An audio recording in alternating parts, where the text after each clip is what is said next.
Laval Agglomération et ses partenaires ont décidé de maintenir cet événement, qui est un grand événement, une grande manifestation, en l'adaptant bien sûr aux modalités de réalisation. Alors la situation de l'emploi et des entreprises était relativement bonne avant la crise sanitaire, eu égard au vieillissement de la population, mais avec un taux de chômage au premier trimestre 2020 autour de 5,4%.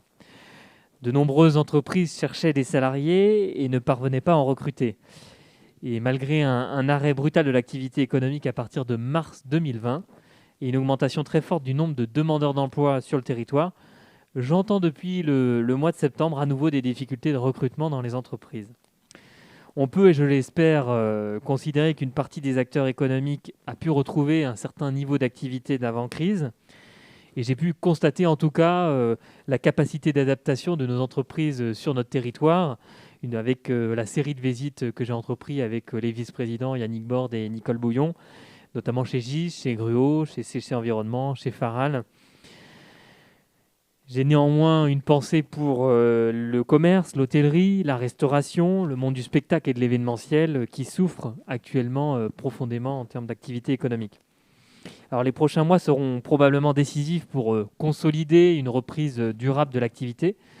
Et c'est pourquoi Laval Agglomération consultera très prochainement les acteurs économiques, les entreprises de notre territoire, pour créer justement les conditions favorables d'une reprise qui soit durable sur notre territoire. Alors, la crise sanitaire que nous connaissons actuellement aura des conséquences multiples. On pense notamment aux plus évidentes que sont la hausse du chômage, les difficultés de certaines entreprises, notamment d'approvisionnement. Mais cette crise aura également d'autres impacts sur les modalités de travail. On pense au télétravail, aux réunions à distance, sur l'immobilier d'entreprise, sur les aspirations des salariés qui cherchent justement à donner du sens à leur travail, sur l'empreinte écologique de nos organisations ou encore sur la révolution numérique qui est à l'œuvre. Donc toutes ces thématiques modifieront probablement en profondeur les rapports au travail et nos organisations, mais je crois profondément à la capacité collective à relever le défi de la relance, à engager une véritable transition économique et à travailler ensemble pour permettre à chacun de trouver l'emploi qui lui convient. Comme vous le savez, ce sont les entreprises qui créent les emplois, et notre rôle en tant que collectivité territoriale, c'est bien de fédérer les acteurs autour de ces enjeux de territoire et de créer les conditions favorables de création d'emplois de manière pérenne et en lien avec les enjeux de demain. Je parlais de la révolution numérique et des enjeux environnementaux. En tout cas, le moins qu'on puisse dire pour cette 5e édition, c'est qu'ils ont répondu présent.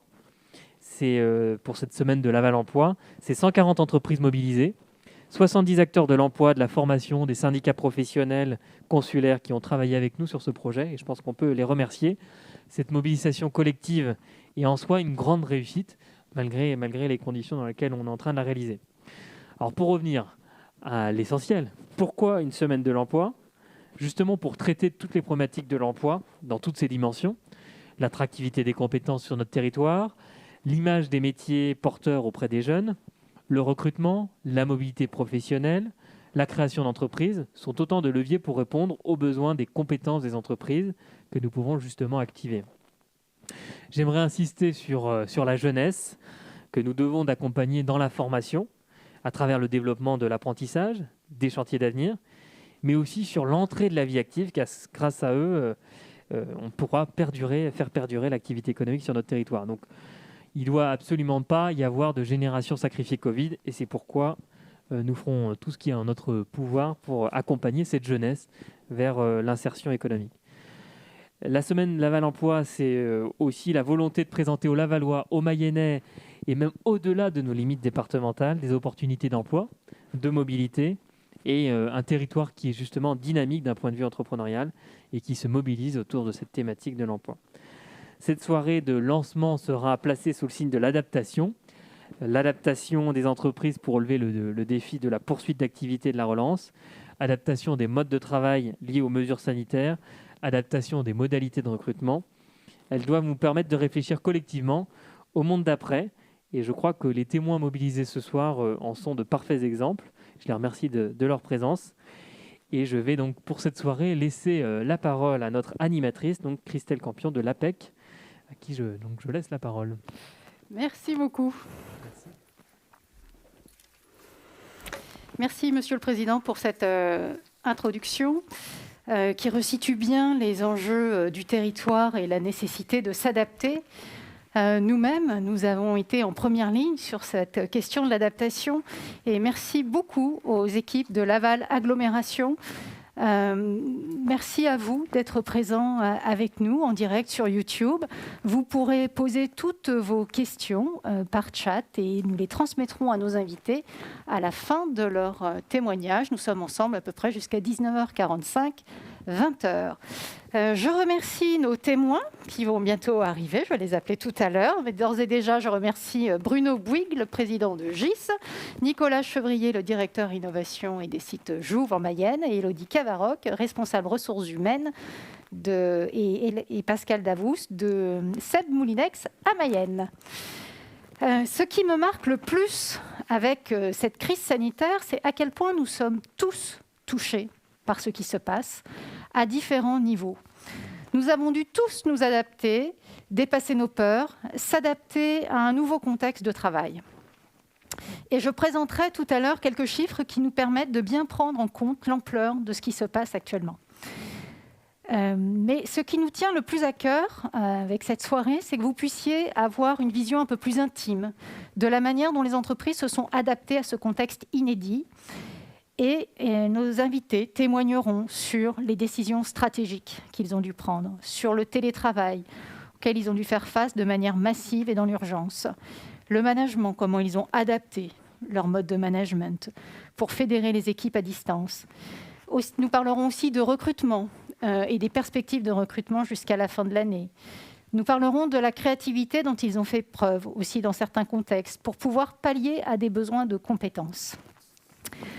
Avant de leur donner la parole, j'aimerais qu'on prenne un temps pour nous remettre début 2020. Où en étions-nous en ce début d'année ?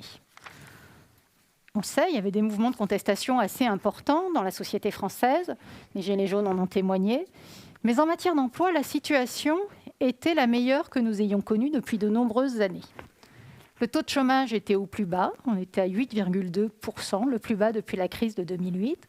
En Mayenne, n'en parlons pas. Avec un taux de chômage de 5,4%, on est dans une situation de quasi plein emploi depuis des années. Et chez les cadres, le taux de chômage s'établissait à 3,5%. On s'apprêtait à vivre tranquillement une troisième année consécutive de record de recrutement de cadres. Et le marché était nettement en faveur des candidats, avec beaucoup d'entreprises qui faisaient remonter de fortes difficultés de recrutement. D'ailleurs, une enquête en 2019 montrait que 42% des entreprises industrielles ne pouvaient pas produire plus, faute de main-d'œuvre. Et donc, c'était un vrai frein pour les entreprises, et je suis sûre que vous en témoignerez tout à l'heure, cette difficulté à trouver de la main-d'œuvre. Il y avait deux grandes sortes de difficultés. D'un côté, il y avait une vraie difficulté à trouver des compétences qualifiées disponibles sur le marché de l'emploi, mais de l'autre, trouver des candidats qui acceptaient de rejoindre des entreprises sur des métiers pénuriques où l'entreprise acceptait de les former à 100%, de les prendre en CDI. Sur les métiers pénuriques, sur certains métiers, c'était très compliqué. Je pense par exemple à l'aide à domicile, aux conducteurs routiers, aux conducteurs de ligne, j'en passe, les métiers étaient très nombreux. Et puis on avait une vague de fond aussi qui se dessinait depuis quelques années. C'était cette relation de distance et de méfiance qui s'installait vis-à-vis des entreprises. L'Institut Gallup, en 2019, notait que 11% seulement des salariés français se déclaraient très engagés. C'était le plus faible taux depuis que je suis cet indicateur, et il est mondial, et ça fait de nous un des plus mauvais élèves d'Europe. Et donc les entreprises qui en avaient le plus conscience ont commencé à travailler leur marque employeur pour devenir un employeur de choix. Elles se sont intéressées sur les questions de sens, d'autonomie, de tout ce qui permettait de faciliter l'articulation de la vie professionnelle et personnelle. Mais il y avait aussi une certaine difficulté à faire évoluer en profondeur les modes de management et les conditions de travail. À ce titre, il n'y avait que 6% des salariés qui étaient en télétravail, alors que c'était une attente qui était assez fortement exprimée par les candidats. Parmi les raisons invoquées par l'entreprise, la conviction que leur activité n'était pas télétravaillable et que si elles passaient trop en télétravail, elles allaient perdre en qualité de coopération, d'innovation et de performance. Donc si on résume, sur ce début d'année, si je caricature un peu, c'était presque plus difficile de trouver des clients que des salariés. Et puis patatras, la crise sanitaire, le confinement arrive au mois de mars et tous nos équilibres sont bouleversés.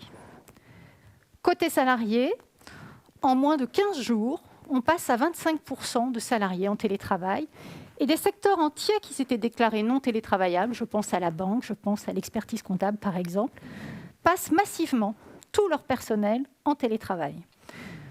3 millions de salariés sont placés au chômage partiel. Dans ces 15 premiers jours, on atteindra des scores bien plus élevés par la suite. Et les offres d'emploi chutent de moitié. Donc on est dans un phénomène de peur, de sidération, avec une crainte de prendre un nouvel emploi, ce qui a accentué pour certains les difficultés de recrutement à cette toute période du début du confinement. Côté entreprise, on doit faire face à une crise simultanée de l'offre et de la demande, à une réduction ou une cessation de la production, des ruptures de chaînes d'approvisionnement, une chute brutale du chiffre d'affaires. Donc j'ai envie de demander à nos témoins, face à ce tableau apocalyptique, comment on fait pour garder son sang-froid, pour prendre des bonnes décisions alors qu'on nage en plein brouillard et que tous nos repères s'effondrent. Et pour répondre à cette question, je demande à Bruno Bouygues de nous rejoindre. Bruno Bouygues, vous êtes le PDG du groupe GIS, fabricant de matériel de soudure et chargeur de batterie. Vous êtes basé à Saint-Berthevin et à Changé. Vous avez 750 salariés, 100 millions de chiffre d'affaires, 50% du chiffre d'affaires à l'export et une croissance continue depuis plusieurs années. D'ailleurs, vous recrutez beaucoup, on en parlera tout à l'heure. Vous êtes très orienté vers l'international. Vous avez une deuxième usine à Shanghai. Et vous me disiez que c'est grâce à votre présence en Chine que vous aviez pu anticiper et aborder de manière calme, déterminée et concentrée le confinement en France. Alors racontez-nous comment ça s'est passé. Merci beaucoup. C'est vrai que l'aventure du confinement n'a pas commencé en Europe pour GIS, mais a commencé en Chine, puisque le virus a commencé en Chine. Et au moment du Nouvel An chinois, eh bien, on est parti en vacances. L'ensemble de l'usine chinoise est parti en vacances. Et tout d'un coup, patatras, 48 heures après le début des vacances, la Chine a annoncé un confinement de 2 semaines. Et on n'a pas pu donc réouvrir notre unité chinoise. Et on a dû prendre un certain nombre de mesures pour petit à petit être capable de la réouvrir après avoir mis en place tout un protocole sanitaire qui nous a pris une dizaine de jours. Alors on a été très incisif en Chine et GIS a eu de la chance puisqu'on a été une des premières usines à réouvrir dans la zone industrielle de Shanghai où on était. Et ce qui a été le plus dur pour nous, c'est que la zone de Shanghai a été peu touchée et finalement notre usine n'a été arrêtée que 2 semaines et demie. En revanche, nous avions énormément de fournisseurs dans toutes les régions chinoises et notamment dans la région du Hubei, là où il y a la ville de Wuhan, où on avait 11 fournisseurs. Et on a assisté de façon très passive en fait, à un arrêt total de la production dans le Hubei d'à peu près 7 semaines. Donc lorsqu'on a vécu ça pendant tout le mois de février, et lorsqu'on a vu les premiers cas s'accélérer en Italie, on s'est dit, bon ben, c'est bon, on va avoir une situation chinoise en Europe, et donc on va devoir s'organiser. Et ce qui est sûr, c'est que lorsque vous avez un premier confinement, déconfinement en Chine, vous avez cette brutalité psychologique de la première fois. Et lorsque vous vous préparez pour la deuxième fois, c'est un peu lorsqu'on saute d'un avion. J'imagine la première fois, on a très peur, la deuxième fois, on sait un peu à quoi on s'attend. Et c'est un peu ce qui s'est passé. Et donc, on a pu prendre un certain nombre de décisions dans le calme à partir de la fin plutôt la moitié du mois de février.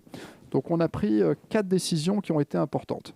Première décision qui a été importante, c'est lorsqu'on a vu l'ensemble de nos fournisseurs bloqués dans le Wuhan et on ne savait pas quand est-ce qu'ils allaient réouvrir, on a immédiatement envoyé des commandes à tous nos fournisseurs dans le monde entier pour passer de stock de sécurité de composants de 2 à 3 semaines à 7 à 8 semaines, voire 9 semaines, en se disant que si on confinait l'usine, au retour, on aurait 3 à 4 mois de stock où on pourrait fabriquer dans le calme sans avoir à souffrir des ruptures de chaîne logistique. Là, ça, c'était la première décision. La deuxième décision, et là, on avait eu peut-être du nez ou de la chance, c'est qu'on avait construit un très grand centre logistique à Changé. Et sur ce centre logistique, juste avant le confinement de l'usine chinoise, on avait demandé à l'usine chinoise de rapatrier tout le stock de l'usine chinoise vers l'usine française pour justement augmenter notre qualité de service. Et ça nous a permis, pendant le confinement, de recevoir tout le stock de l'usine chinoise et de continuer à pouvoir livrer. Troisième phénomène qu'on a mis en place rapidement, en partant du principe qu'on allait avoir un confinement, c'est qu'on a appelé tous nos clients et on leur a fait de l'escompte pour qu'ils nous payent le plus vite possible. Ça a été le troisième. Donc, on a rapatrié une partie de la trésorerie comme ça, en offrant des conditions meilleures. Les clients étaient contents. Ils ne se doutaient pas en fait ce qui allait arriver. Et puis, la dernière décision qu'on a prise, c'est pour l'ensemble du groupe en Europe, on a appelé les assureurs et on a assuré tout l'encours crédit client qui restait pour nous assurer que s'il se passait quelque chose, si on n'était pas payé, on serait assuré par un assureur. Donc, ces 4 décisions ont été mises en place. Et puis, pour l'Angleterre, l'Allemagne, l'Italie et la France, on a commencé à organiser le transfert des serveurs, la préparation des ordinateurs portables, pour que du jour au lendemain, on sache qui dans chaque filiale reste, qui fait quoi, qui télétravaille, qui se met en place. Et donc, le 11 mars, on a fermé l'Italie. Le 18 mars, on a fermé la France. Le 27 mars, on a fermé très temporairement l'Allemagne. Et 2 semaines après, on a fermé l'Angleterre. Et puis, on a réouvert tout le monde à peu près 5 à 6 semaines plus tard. Oui, vous aviez dit que vous l'aviez anticipé. Donc, vous avez constitué une équipe. Tout à fait. Très en amont, c'était le mois de février, je crois. On a à peu près, un peu avant la fin de février, les équipes avaient été qualifiées et tout avait été mis en route dans chacune des filiales. Les ordinateurs, les serveurs, tout avait été préparé. Sachant qu'en France, on avait pris la décision de garder l'administration des ventes, les services logistiques pour expédier, la relation fournisseur, la relation collaborateur et le SAV. Donc on a gardé 5 services. Donc sur un peu moins de 600 personnes en France, on avait décidé de garder 40 personnes en travail au siège. Et donc quand on passe d'une usine de 600 personnes à 40 personnes, il n'y a pas de problème de place, on peut s'étaler. et dès le 18 mars, on a donné comme date de retour le 27 avril. Et donc ça a permis de donner une date et de verrouiller la psychologie des collaborateurs. Ceux qui ne travaillaient pas, ils savaient quel jour ils rentraient déjà. Et ça a beaucoup aidé, je pense, au retour. Oui, ce que vous aviez dit, c'était totalement atypique. Le jour où vous arrêtez, vous donnez rendez-vous pour la reprise. Oui, basé sur l'expérience chinoise, on s'est dit, voilà, il y a eu 7 à 8 semaines dans le Hubei. Il y a eu 2 semaines et demie à 3 semaines à Shanghai. On s'est dit, bon, on va faire une coupe mal taillée. On se donne rendez-vous dans 6 semaines. D'accord. Donc, vous avez mis cette task force en place. Pour les autres, comment ça s'est passé pour les autres personnels ? Alors, on a dû prendre des décisions. Et donc, chez GIS, il y a des compagnons en production, il y a des techniciens, il y a des ingénieurs, il y a d'autres doctorants. Donc, il y a un mélange de typologies de compétences. Et donc, on a pris une décision européenne où on a dit ceux qui travaillent restent avec nous, tous les autres sont en activité partielle et on vous récupère le 27 avril. D'accord, ok. Donc ça a été assez binaire. En fait, on a pris. Alors pourquoi ? Si je prends par exemple le bureau d'études, GIS a aujourd'hui 86 personnes au bureau d'études, on fait de l'électronique de puissance. Je me voyais mal demander à mes ingénieurs de ramener des prototypes, mettre ça sur la table du salon et pouvoir électrocuter leur enfant. Donc on leur a dit non, nous, l'électronique, bien sûr, tout reste au bureau, c'est beaucoup trop dangereux. En fait, dans nos métiers, il y a quand même dans le bureau d'études une partie technique, complexe, technologique et puis liée à l'électricité. Et donc je me sentais très mal à l'aise de sortir les laboratoires et les ramener chez chacun de mes ingénieurs. Ok. Alors, comment vous avez géré le lien avec l'entreprise pour tous ceux qui étaient restés chez eux ? Comment vous avez fait pour communiquer avec eux ? Alors d'abord, je dois dire qu'on a été très mal préparé sur ce point-là, parce qu'en fait, on est en Europe et quand on est européen, on fait très attention à la vie privée des collaborateurs. Et donc, on n'avait absolument pas les coordonnées privées de chaque collaborateur mises à jour. Puisque quand on est dans l'entreprise, les gens avaient des emails et on les contactait via les emails de l'entreprise. Et du jour au lendemain, il a fallu retrouver les coordonnées email et téléphone portable de l'ensemble des collaborateurs. C'est ce qu'on a fait avec un peu de difficulté et on a mis en place une newsletter hebdomadaire qui était envoyée tous les vendredis soirs et qui permettait de faire un point d'avancement et puis de donner une information sur les dates de réouverture de chacune des filiales en fonction d'un calendrier initial. D'accord. Et donc, semaine après semaine, eh bien, on a déroulé à peu près le plan qu'on a dit qu'on allait dérouler. Et je crois que ça a été très rassurant pour les collaborateurs parce qu'ils se sont dit, ils ont donné une date, chaque semaine ça avance, et donc chaque semaine on avançait. Alors pourquoi est-ce qu'on a pu donner une date? C'est parce qu'avec notre unité chinoise, on a mis en place un pont aérien avec la Chine pour pouvoir rapatrier du matériel médical, une partie pour GIS et une autre partie pour les hôpitaux de Mayenne, auxquels on a fait beaucoup de donations. Ok. D'accord, donc vous avez maintenu le lien par une newsletter hebdomadaire, ce que vous disiez. Est-ce que les managers ont gardé des liens avec les équipes? Comment ça s'est passé? Alors, on a demandé pendant le confinement que les managers appellent une fois par semaine chaque collaborateur, même s'il n'était pas au travail, simplement pour s'assurer de la psychologie de chaque personne. En fait, peu de personnes sont préparées à rester pendant 5-6 semaines chez eux sans avoir de contact avec autrui. Il y a des personnes qui ont la capacité émotionnelle, ils ont l'architecture pour le faire, et d'autres qui peuvent se laisser couler. Et donc, on a voulu s'assurer d'une solidarité. Donc, chaque manager qui ne travaillait pas a fait un point toutes les semaines et m'a alerté s'il y avait un problème dans une des équipes. Et donc, on a travaillé, on a soutenu psychologiquement l'ensemble des collaborateurs qui en ont eu besoin pendant cette période. Ça s'est avéré être nécessaire parfois? Oui. Ce qui a été surprenant, c'est que ça s'est plutôt bien passé pendant le confinement. Et en fait, on a eu des surprises au retour du confinement. En fait, ce confinement a apporté une couche de pression psychologique importante à certaines personnes. Et lorsqu'ils étaient isolés au calme, il faut bien comprendre, pendant le confinement, le virus n'était pas bien compris encore. Et lorsque les gens sont revenus dans l'entreprise, en fait, on a eu quelques burn-out dans l'entreprise au moment du retour, parce que le retour a créé un stress supplémentaire. Ça a été la petite goutte d'eau qui a fait déborder.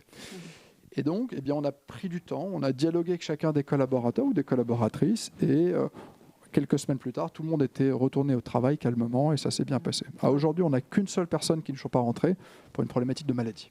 Ce que vous aviez dit, ça s'était fait progressivement. Et il y a une enquête qui dit qu'à cette époque, à la fin du confinement, 71% des salariés étaient très inquiets à l'idée de retourner au travail, à l'idée de pouvoir attraper le coronavirus. Donc vous l'avez senti aussi, ou c'était plus une charge liée au travail?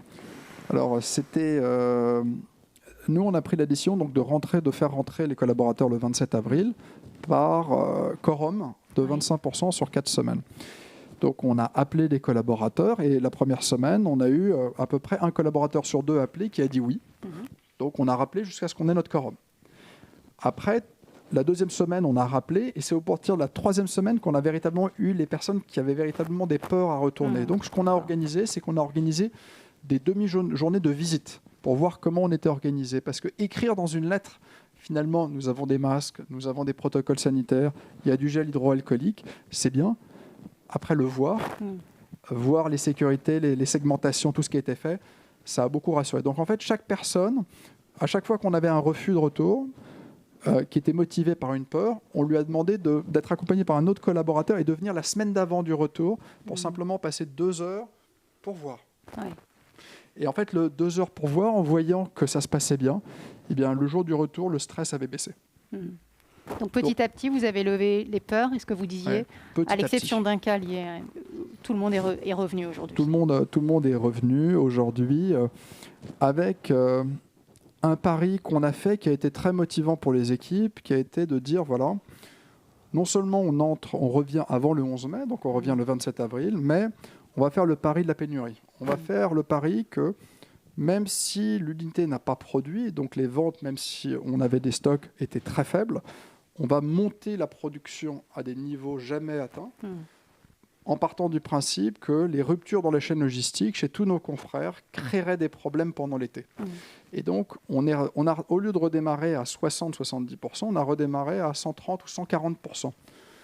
Donc, on faisait moins 90% en chiffre d'affaires ou en prise de commande, et on a lancé l'usine à toute allure. Et bien nous en a fait, parce que pendant l'été, il y a eu pénurie. Et pendant le 3e trimestre, on a rattrapé tout le retard qu'on a pris pendant le 2e trimestre. Et on espère, à fin octobre, repasser la prise de commande annuelle au-dessus de 0. Ouais, bravo. Et vous disiez que vous aviez gagné plus de parts de marché durant cette période que durant les années précédentes, notamment en Europe de l'Est, je crois. Oui, tout à fait. Donc en fait, en 2008, on avait bien vu ce phénomène après la crise des ruptures logistiques. Et donc, on a non seulement accéléré l'usine grâce aux composants qu'on avait achetés, mais on a aussi énormément augmenté le centre logistique pour passer d'un délai de livraison de 4 jours à 1 journée. Donc toutes les commandes partaient dans la journée ou le lendemain. Et il est arrivé un moment, quelque part vers le milieu du mois de juillet, où on était le seul à être capable de livrer quasiment tous les produits. Il faut voir aujourd'hui que dans nos métiers, GIS est la plus grosse usine en Europe. Et donc, lorsqu'on prend la décision d'acheter plusieurs mois d'avance de composants, on assèche quasiment le marché européen de tous les composants critiques pour la charge et le soudage. Et tout d'un coup, au mois de juillet, l'ensemble des usines européennes ont fait face à la pénurie et on était le seul à livrer. Les distributeurs en Europe de l'Ouest, mais aussi en Europe de l'Est, n'ayant pas vendu à cause du confinement chacun dans leur pays, se sont tournés vers les fabricants qui avaient du stock.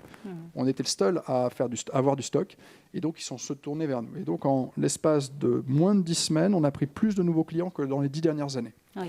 Est-ce que ces clients resteront, ces distributeurs resteront loyaux? Je ne sais pas.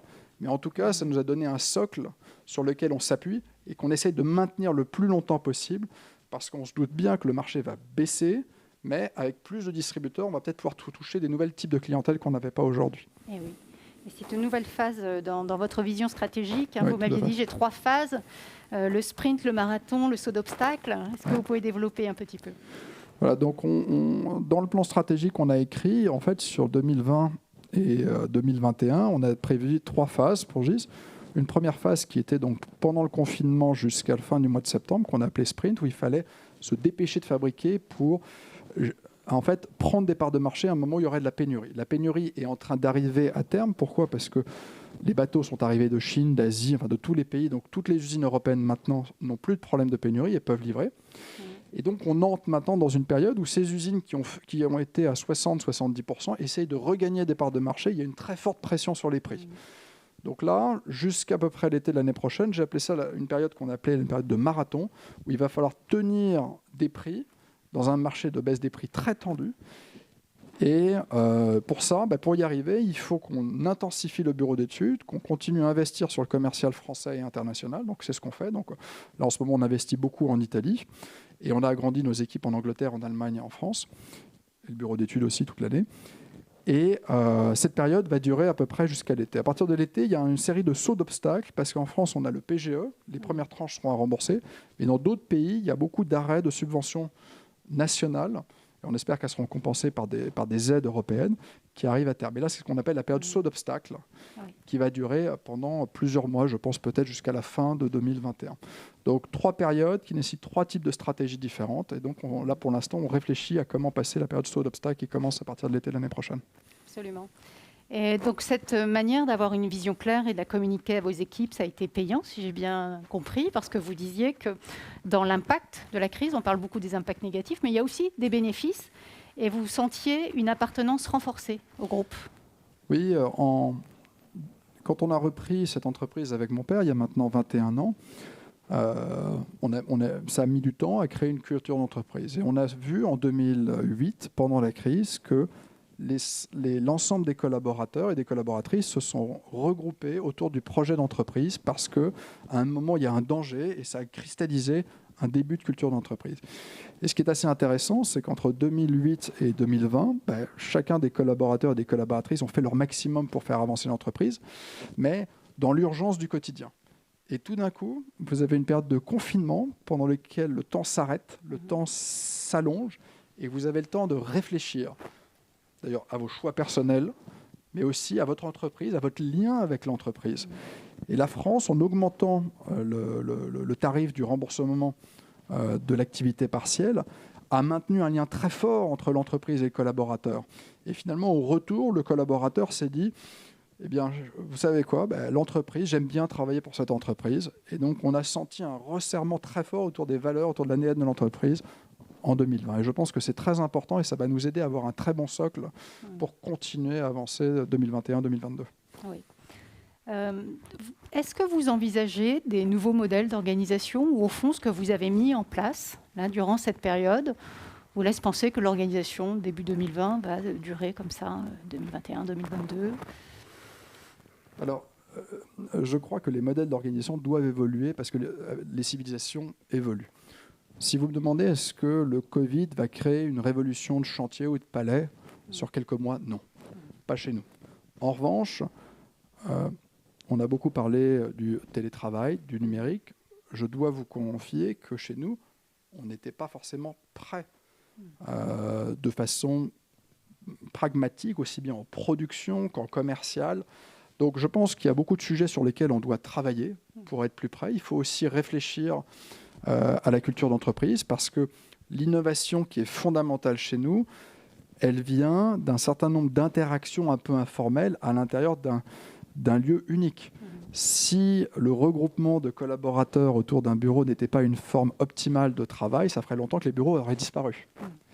Donc je pense que chez GIS, il va y avoir des évolutions, elles vont se faire doucement, mais que sur les 2020-2021, on va plutôt garder cet état d'esprit très compact, très rapide, pour pouvoir être percutant, gagner des parts de marché et se préparer à 2 ou 3 années plus difficiles. Absolument. Bon, ceci dit, vous avez là pour le moment d'excellentes perspectives et pour l'emploi aussi. Je crois que vous avez un grand nombre de postes à pourvoir actuellement sur Laval, enfin Saint-Berthevin et Changé. Oui. Vous serez présent jeudi. Tout à fait. Donc on sera présent sur le stand 29 jeudi. Donc j'invite tout le monde à venir nous voir.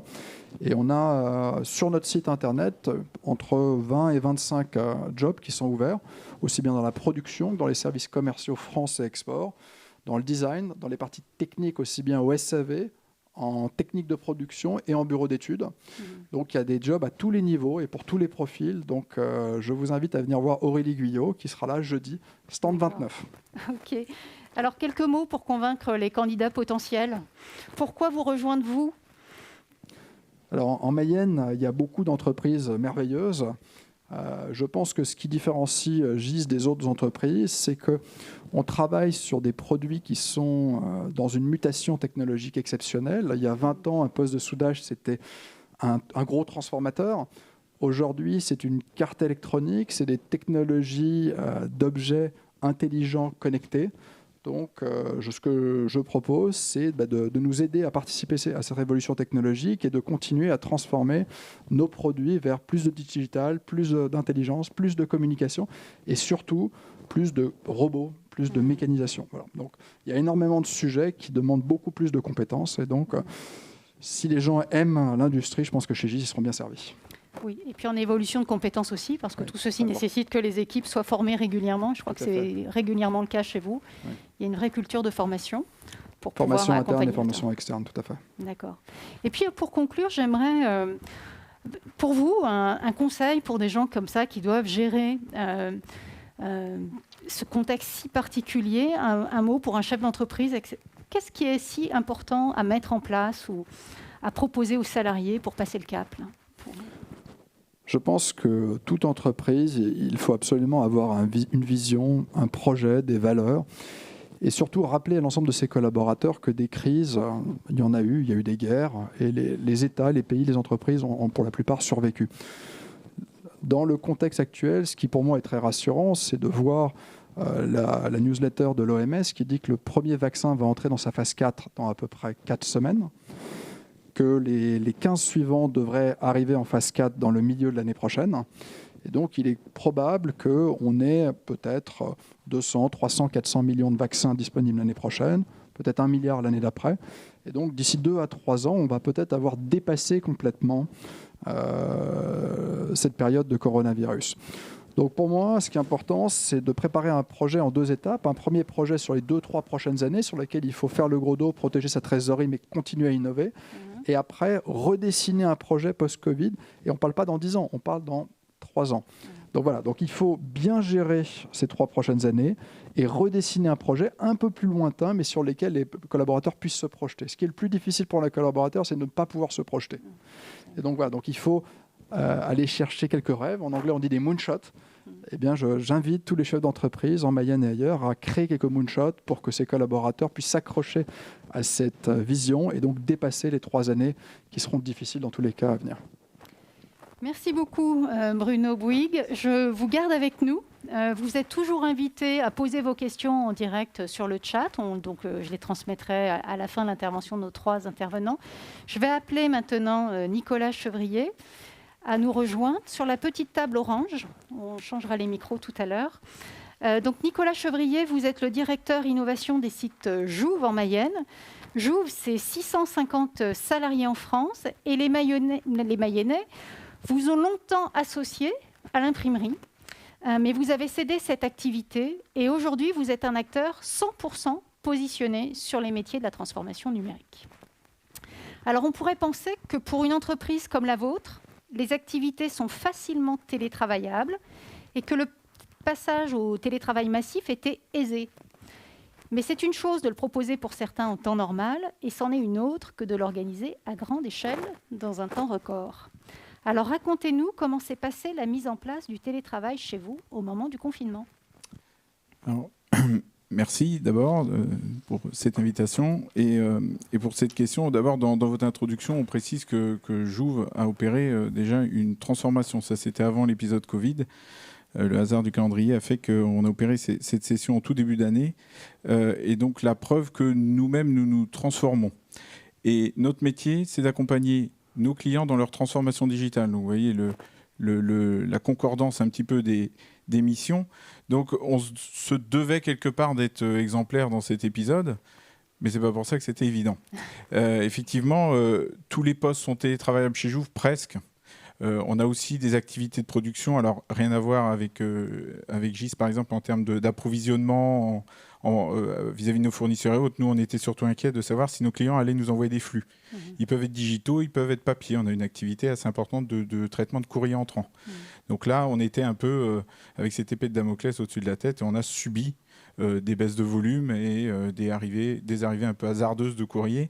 Mais ça, c'est pour la partie plus traditionnelle où nous avons maintenu une activité. Nous avons eu recours, comme d'autres entreprises, à l'activité partielle.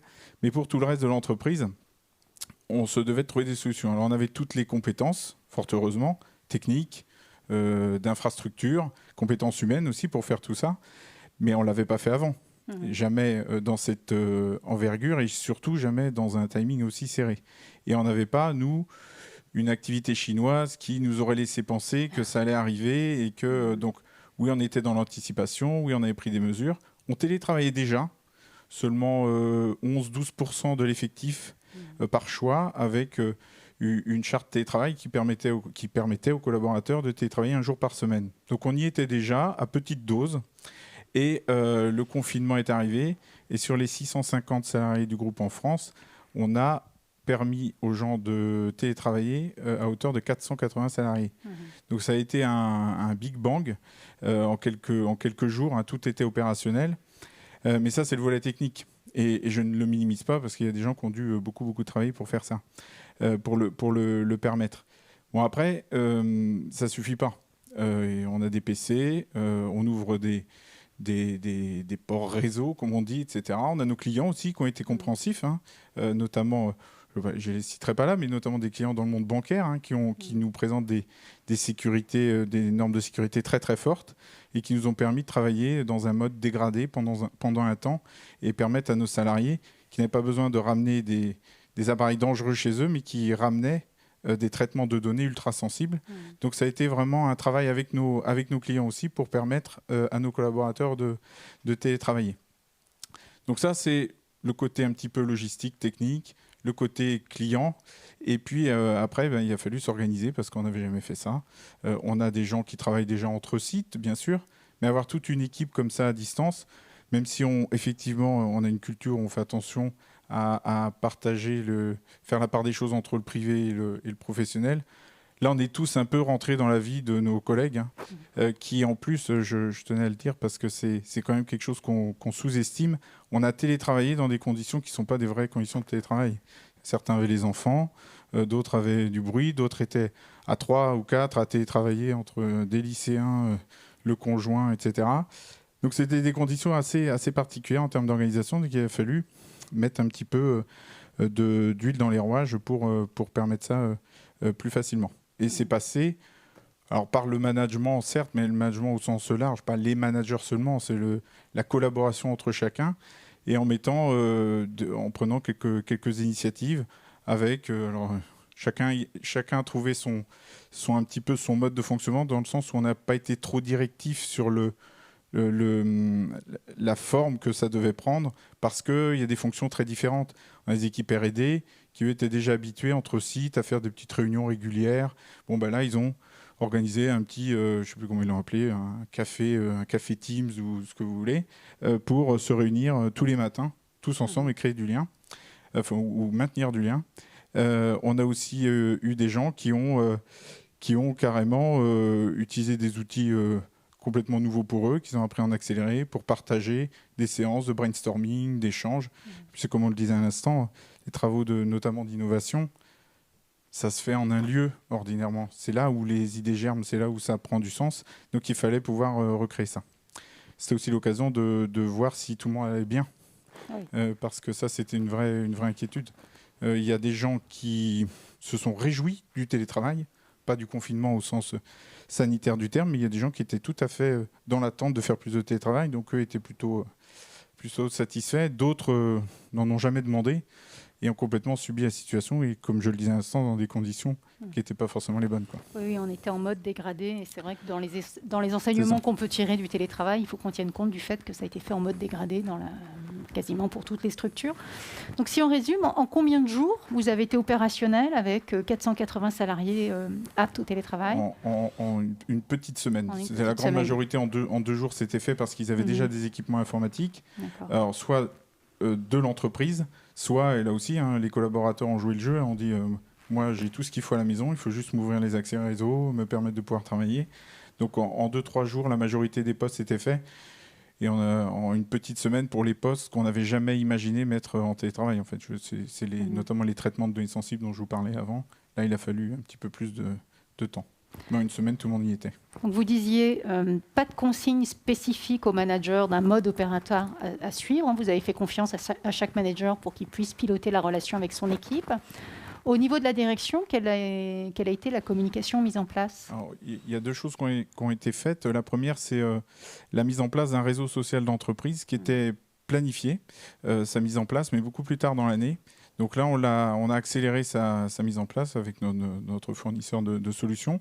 Et alors, ça a été très bien reçu parce que ça nous a vraiment permis d'échanger beaucoup. Ça a pris la forme ni plus ni moins d'un Facebook d'entreprise, comme son indique, réseau social d'entreprise. Ce n'est pas forcément sa vocation sur le long terme. On devrait être peut-être un petit peu plus sélectif sur les sujets qu'on aborde. Mais là, ça a pris vraiment... ça a été un outil de proximité, quoi, de pouvoir recréer du lien. Donc ça a été plutôt bien reçu, un vrai outil où tout le monde a appris, comme on dit, sur le terrain. Mais pour le coup, aujourd'hui, il perdure. Puis il prend une autre dimension aujourd'hui qu'on a un petit peu plus le temps de pouvoir s'y mettre. Et au niveau de la direction, tout le comité exécutif s'est prêté à un exercice qui a, pour le coup, réjoui tout le monde, le COMEX lui-même, mais aussi tous les collaborateurs. C'est qu'on tournait une fois par semaine et on organisait des e-cafés avec des gens de tous les sites. Alors ça a permis là aussi d'échanger, de faire remonter les informations intéressantes, d'en pousser aussi, ce que pouvait pas toujours permettre l'usage du réseau social. En tout cas, c'était beaucoup plus direct en termes d'échange. Et puis, comme il y a eu sur bien des sujets des points positifs que nous n'aurions peut-être jamais découverts, c'est qu'aujourd'hui, on a 4 sites en France. Organiser des petits moments comme ça, conviviaux entre des collaborateurs de différents sites, de professions complètement différentes. Un ingénieur R&D avec de Lens, avec une opératrice de Mayenne et un comptable de Paris. Ils ne s'étaient jamais rencontrés. Là, ils se sont vus et ils ont parlé d'une situation qu'ils n'avaient jamais vécue. Donc, ça a été assez riche, en fait, comme exercice et pas contraignant du tout, en fait. Tout le monde y a trouvé son compte. Est-ce que vous aviez des sujets particuliers qui revenaient régulièrement? Ouais, il y avait les conditions de télétravail. Alors, plus en mode partage d'expérience et de solutions que de fatalité, parce que tout le monde était de toute façon un petit peu dans l'idée que ça allait durer quelques semaines ou quelques mois. Enfin, en tout cas, on s'y préparait. Donc, c'était pas revendicatif du tout. C'était plutôt, voilà comment je m'organise. Voilà, tiens, mon manager, ce qu'il a fait. Voilà sur tel projet, quelles difficultés on rencontre. Donc, surtout pas d'ordre du jour. C'était vraiment un café organisé avec les collaborateurs. Est-ce que vous avez sondé le moral des troupes à certains moments? Alors, le sondage, il a été fait à la fin du confinement. Pendant le confinement, on a fait ce que je vous décris là, plus un suivi personnalisé des gens qui nous étaient indiqués comme en souffrance quelconque d'ailleurs, morale, de santé évidemment. Ça, c'était du suivi ciblé et puis donc un peu de façon en mode de picking comme ça, comme je viens de vous le décrire pendant la période.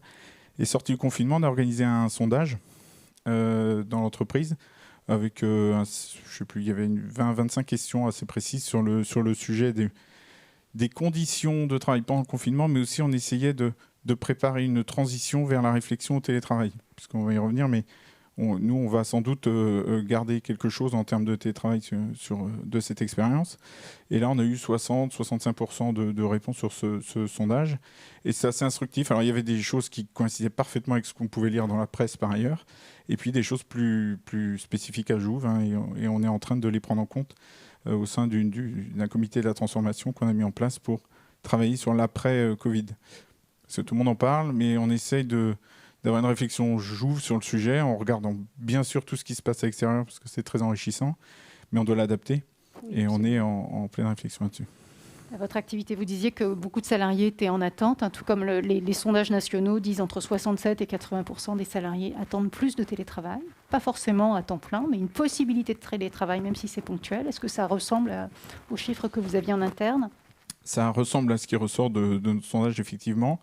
Alors, j'allais dire, on s'en méfie un petit peu. Alors, c'est pas du tout c'est pas un frein de principe, parce que dans notre métier, qui est le métier de l'IT en général, les attentes sont fortes en termes de télétravail. C'est parfois même un critère de recrutement.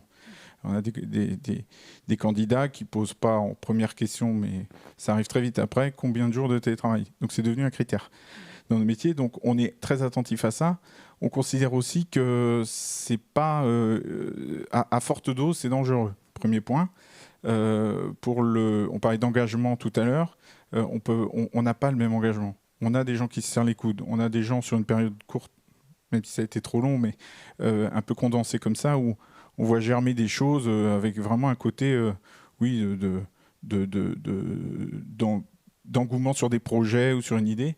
Mais sur le long terme, on considère que ça peut dégrader l'engagement à l'entreprise et faire éventuellement dériver des projets. Donc on est très vigilant là-dessus. Puis l'autre point, c'est qu'il faut faire très attention. On est en train de tirer des enseignements à propos du télétravail sur des bases qui ne sont pas les bonnes. C'est-à-dire qu'on a été forcé de le faire. On l'a fait dans des conditions très particulières. Donc on essaie de faire la part des choses. Mais oui, nous, la dose de télétravail va augmenter. On est en train de préparer un projet de mise à jour de notre charte télétravail. On va certainement pousser à 2 jours par semaine pour toutes les fonctions qui le permettent. Et je pense que, d'après ce qu'on a vu dans le sondage, c'est très attendu. Voilà. Oui, c'est souvent très attendu. Certains chercheurs disent qu'à partir de 3 jours par semaine, en fait, on rompt trop les équilibres, et que 2-3 jours maximum par semaine, c'est le grand maximum pour garder un esprit d'équipe, pour garder des liens, pour garder la capacité d'innover. Donc vous le disiez, c'est aussi un facteur d'attractivité pour attirer des nouveaux candidats. Ça fait partie des questions que vos candidats vous posent. Donc vous, pendant le confinement, vous avez continué à recruter ? Oui, on a un peu comme tout le monde, j'imagine. Alors on a recruté moins que ce qu'on aurait souhaité, bien entendu. On a nous aussi subi un ralentissement, peut-être moindre que dans certains secteurs d'activité, mais ralentissement quand même. Donc on a moins recruté. Mais on a décidé de maintenir notre dynamique. Alors en même temps, c'était un choix qui a été fait assez rapidement, parce qu'on est en forte tension sur les profils IT, et baisser les bras, ça nous semblait un peu risqué, étant donné les difficultés qu'on a déjà à recruter. Ça a été, moi je l'ai vécu en direct, hein, sur les postes qui étaient ouverts au sein de la direction innovation. Ça a été très apprécié par les candidats. J'ai reçu des messages étonnants en fin d'entretien. On nous dit, mais on a vraiment apprécié que vous mainteniez le processus de recrutement, parce que j'étais sur 2-3 autres jobs où on a coupé. Et parfois, le poste n'est plus ouvert. Bon, ça, on peut comprendre pourquoi. Nous-mêmes, on a eu ce cas-là. Mais aussi, parfois, maintenant, on met en pause nos processus de recrutement parce que on n'a pas les outils, ou on ne souhaite pas le faire dans un processus dégradé, ce qu'on peut entendre. Hein. Donc nous, on a fait le pari de continuer. De toute façon, toute l'entreprise était en travail à distance, comme ça, en télétravail. Donc on a maintenu une certaine dynamique avec des outils rien d'originaux. Hein. On a fait des visios. Moi qui fais un petit peu de recrutement, pas une fonction RH, mais je vois quand même pas mal de profils. C'est pas quelque chose que j'apprécie a priori. De ne pas pouvoir rencontrer les gens, de ne pas pouvoir avoir ce feeling en entretien avec un collaborateur qu'on cherche à engager dans le temps. Hein. Eh bien, finalement, l'échange s'est fait. Et puis surtout, on a vu que ça a fonctionné, c'est-à-dire que les profils qu'on a recrutés, aujourd'hui, ils sont dans l'entreprise et ça fonctionne bien et on regrette absolument pas. Et d'ailleurs, on a peut-être fait face à une concurrence un peu moindre parce que d'autres avaient baissé les bras. Donc, c'est très intéressant de ce point de vue-là. Ça, c'était vraiment la phase de recrutement. Mais on a aussi onboardé des gens pendant le confinement. Donc ça, c'est encore plus étonnant. Mais en même temps, on avait un engagement auprès des gens. Alors, il y a des gens qui ont connu des processus dégradés, une embauche plus tardive, etc. Nous, sur les fonctions qui le permettaient, il y a des fonctions qui auraient été plus compliquées, mais par exemple, j'ai engagé un product manager, s'il se souviendra toute sa vie de sa date d'embauche, et moi aussi, c'était le 17 mars. Donc, il est entré chez Jouve le 17 mars, mais virtuellement. C'est-à-dire qu'on a fait son accueil en visio, on lui a expliqué ce qu'il aurait à faire dès son arrivée. C'est une fonction qui le permettait, c'est beaucoup de travail sur des documents, c'est beaucoup de téléphones, de réunions clients, etc., mais qui peuvent se faire à distance et qui se sont faites à distance. Donc, ça marche aussi, ça. Oui. Alors, on n'a pas eu, et heureusement, ça n'a pas duré assez longtemps pour qu'on fasse un processus de recrutement, puis embauche, tout à distance. Je pense que dans la mesure du possible, il faut voir les gens quand même. On est d'accord. Mais voilà, on a prouvé que c'était possible. Ce qui est intéressant dans votre témoignage, moi j'ai animé des web ateliers durant cette période sur le recrutement et j'avais des clients qui ne se voyaient pas du tout pouvoir mener des entretiens à distance ou intégrer à distance et d'autres au contraire n'ont pas trouvé le mode dégradé. J'ai même quelques clients qui m'ont dit j'ai l'impression de mieux ressentir le candidat à distance. Donc c'est intéressant de voir aussi, tout comme le télétravail, certaines activités se sentaient non concernées parce que impossibilité de passer au télétravail. Dans d'autres cas, on peut voir que, ben oui, parfois, en fait, on imagine que c'est dégradé et en réalité, pour certains, c'est tout à fait équivalent, voire supérieur. Donc pour vous, vous avez eu à la fois des processus de recrutement qui se sont faits, à la fois des processus d'intégration, pas sur les mêmes candidats. Non. Soit vous les aviez vus avant et vous les avez intégrés pendant le confinement, soit vous les avez recrutés pendant le confinement et vous les avez intégrés après. C'est ça. Donc vous disiez une forte de très bons retours candidats sur le fait que vous soyez toujours présent. Oui. On parlait de la moitié des offres d'emploi à un moment donné, moitié moins, donc vous étiez là. Oui. Et ce qui a été appréciable aussi, il faut toujours essayer de tirer le positif de ces expériences-là, c'est que sans trop alourdir le processus de recrutement, pour pas non plus effrayer un candidat, mais on s'est permis un peu plus d'entretiens et un peu plus de monde aux entretiens. Je rassure tout le monde, on n'était pas 8 face à un candidat, mais parfois il y a des gens qu'on n'aurait pas invités à l'entretien parce qu'il fallait qu'ils se déplacent ou des contraintes parfois complexes d'agenda ou autre. Ben là, c'était plus simple tout d'un coup. Donc finalement, on a, je pense, mieux recruté de ce point de vue-là. Après, on n'a pas connu d'échecs qui seraient liés au feeling avec la personne, etc. Il y a sûrement des contre-exemples à citer, mais on n'a pas vécu cela. Donc du coup, on a vraiment eu quelque chose de plus riche en termes de processus de recrutement, j'ai trouvé. Oui. En tout cas, la phase de recrutement, la phase d'installation et d'accueil du candidat, je trouve que c'est... Voilà, dès qu'on peut, on accueille les gens sur place. On va au restaurant le midi ensemble pour faire une connaissance. Ça, c'est quand même plus agréable. Mais la phase de recrutement, on pourra reproduire ce genre de choses. Oui. Est-ce que donc, vous avez senti des candidats qui exprimaient un contentement, que le processus perdure dans le temps? Est-ce que vous avez senti une modification des attentes, des thèmes abordés par vos candidats? Alors, pendant cette période-là, oui, un petit peu. Mais en tout cas... depuis déjà un moment, et alors là, en ce moment, c'est vraiment majeur, c'est ce que je vous disais, c'est le télétravail est au cœur des conversations, avec en fait quand même un relatif consensus, même dans l'IT. Non, je ne souhaite pas télétravailler 5 jours, c'est pas ça que je demande. Aucun jour, c'est pas ça que je demande non plus. J'attends d'une entreprise aujourd'hui dans le digital qu'elle soit ouverte, parce que c'est une marque de confiance aussi, le télétravail dans son organisation, c'est de dire, voilà, vous travaillez de chez vous, vous avez des tâches bien particulières, et ça se passe bien. Donc il y a un entre-deux. Et puis, il y a un sujet qui revient beaucoup, alors c'est un petit peu tarte à la crème de dire ça, mais moi je le vis, c'est le sens qu'on va donner au travail. Alors, on parle des attentes des millennials en la matière, c'est plus de sens dans le job que je vais faire. Alors j'espère qu'on réclamait du sens aussi avant, mais... le sujet revient de plus en plus souvent. Peut-être aussi parce qu'ils se projettent moins longtemps dans l'entreprise. Ils se disent, là je viens, mais qu'est-ce que je vais faire pour qui, pour quel bénéfice client, qu'est-ce que je vais apprendre au passage. Donc on a plus de questions dans ces termes-là qu'avant. Et du coup, il faut qu'on fasse attention aussi quand on parle de télétravail vis-à-vis de cette attente-là, parce que ce que j'ai retenu de cette expérience-là, on a tous lu des quantités de choses astronomiques sur le télétravail.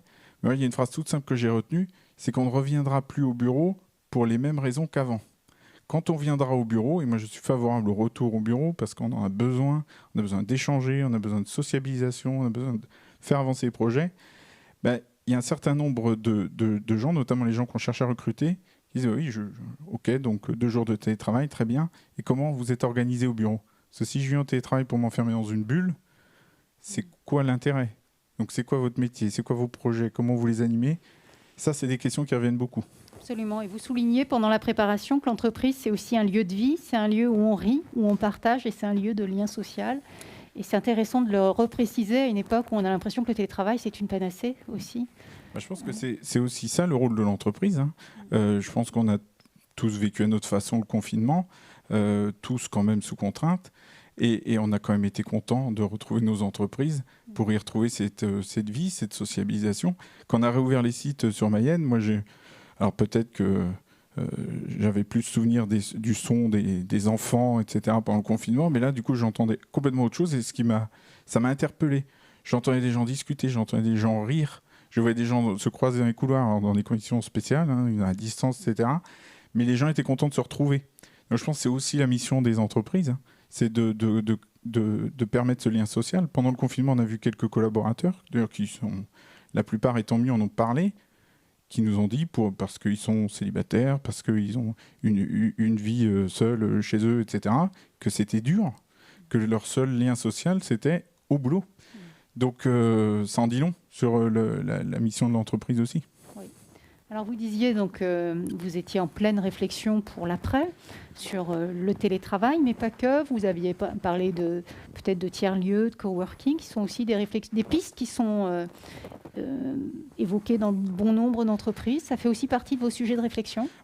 Oui, et puis en fait, on a été contraints et forcés de se réactiver assez vite sur ces réflexions-là, puisqu'on a un projet de réimplantation pour la fin de l'année 2021. C'est de reventiler nos effectifs entre notre site de Mayenne, qui préexistera, et un site à Laval. Et ça fait un petit moment que la réflexion est engagée. Mais comme je dis aux équipes, la taille du site sera peut-être un peu différente. CF, nos discussions sur le télétravail. Mais ce dont je suis sûr, c'est que quand on va soulever le capot ou quand on va regarder les plans, ça sera complètement différent de ce qu'on avait imaginé. Et c'est là où on ne veut pas se tromper, parce que est-ce que c'est la fin des open space ? Est-ce que c'est la fin des bureaux individuels ? Est-ce que c'est quelque chose entre les deux ? Est-ce que c'est plus de flex office parce qu'on aura plus de télétravail ? Est-ce qu'il faut oublier le bureau de chacun avec la photo des enfants, etc. Ça paraît des questions anodines, mais pour certains collaborateurs, c'est vraiment crucial. Donc on a beaucoup de réflexions autour de ça. Et effectivement, coworking, flex office, mais surtout des espaces plus adaptés au travailler ensemble. Avec ce leitmotiv à l'esprit, les gens ne viendront plus au bureau pour les mêmes raisons qu'avant. Sinon, on est à la maison. Si on rentre, on s'assoit, on met sa musique préférée dans les oreilles et on repart le soir, ça peut se faire de la maison. Et on a prouvé que ça se faisait très bien. Donc il faut proposer autre chose et pour ça, sans doute, des espaces de travail un peu différents. Réaménager différemment. On le voit dans beaucoup d'entreprises. Des petits espaces de travail pour se réunir, des murs de la créativité, voire des salles entières dédiées à l'innovation. Ça fait partie de vos réflexions, j'imagine. Oui, tout à fait. D'ailleurs, soit en propre, soit dans des lieux de la collectivité, de notre communauté ou de notre écosystème. Aujourd'hui, c'est ce qui aussi nous fait nous mener des réflexions sur Laval avec les écoles, avec les incubateurs de start-up, les accélérateurs de start-up. On voit qu'il y a des espaces là aussi d'échanges intéressants. Et en fait, petit à petit, on s'aperçoit que c'est une extension des espaces de l'entreprise et réciproquement. C'est-à-dire qu'on peut accueillir des étudiants beaucoup plus facilement. Donc, on a vraiment en tête de réfléchir à un partage d'espace de ce point de vue-là. C'est un peu un concept d'entreprise étendue aussi avec des partenaires, les étudiants, comme vous disiez. Ouvrir l'entreprise, ouvrir les portes de l'entreprise. Alors, vous disiez que vous alliez donc arriver sur Laval fin 2021 tout en gardant vos locaux à Mayenne. Oui. Vous avez aussi toujours une activité de recrutement. Quels sont les postes aujourd'hui que vous recherchez ? Alors, on recherche activement des talents dans le monde du développement logiciel, dans des langages qui sont Python, Java, Angular, pour ceux qui connaissent un petit peu. Pour faire quoi ? Du développement logiciel projet, donc on a des projets clients de développement spécifique pour des administrations, des banques, des hôpitaux, des mutuelles, etc. Beaucoup de grands comptes. Mais aussi du développement logiciel, et c'est complémentaire, et c'est ce qui intéresse beaucoup nos collaborateurs, c'est de pouvoir opérer des passerelles avec des mêmes compétences, mais avec un champ d'application différent, pour le développement de produits ou de solutions sur étagère au sein de la direction innovation et R&D. Donc ça, c'est intéressant pour un collaborateur, parce qu'il peut tantôt être sur un projet client, avec tout ce que ça veut dire, avec un engagement, avec un client en chair en os derrière. Il peut aussi être sur des projets d'investissement, voire de recherche. Et de ce point de vue-là, on cherche des profils en intelligence artificielle, en traitement de la donnée.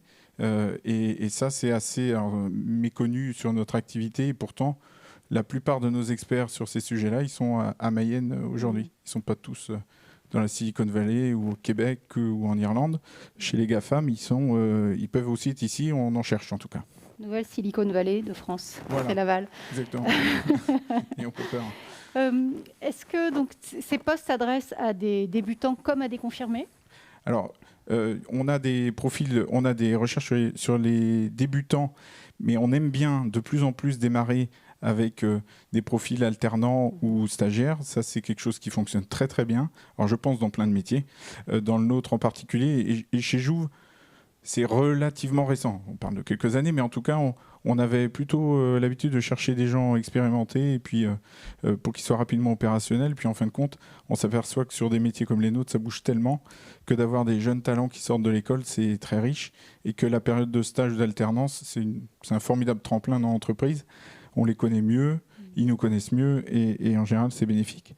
On cherche aussi des profils plus seniors sur des postes qu'on appelle de technical leader, sur du développement logiciel aussi, mais qui vont être capables de...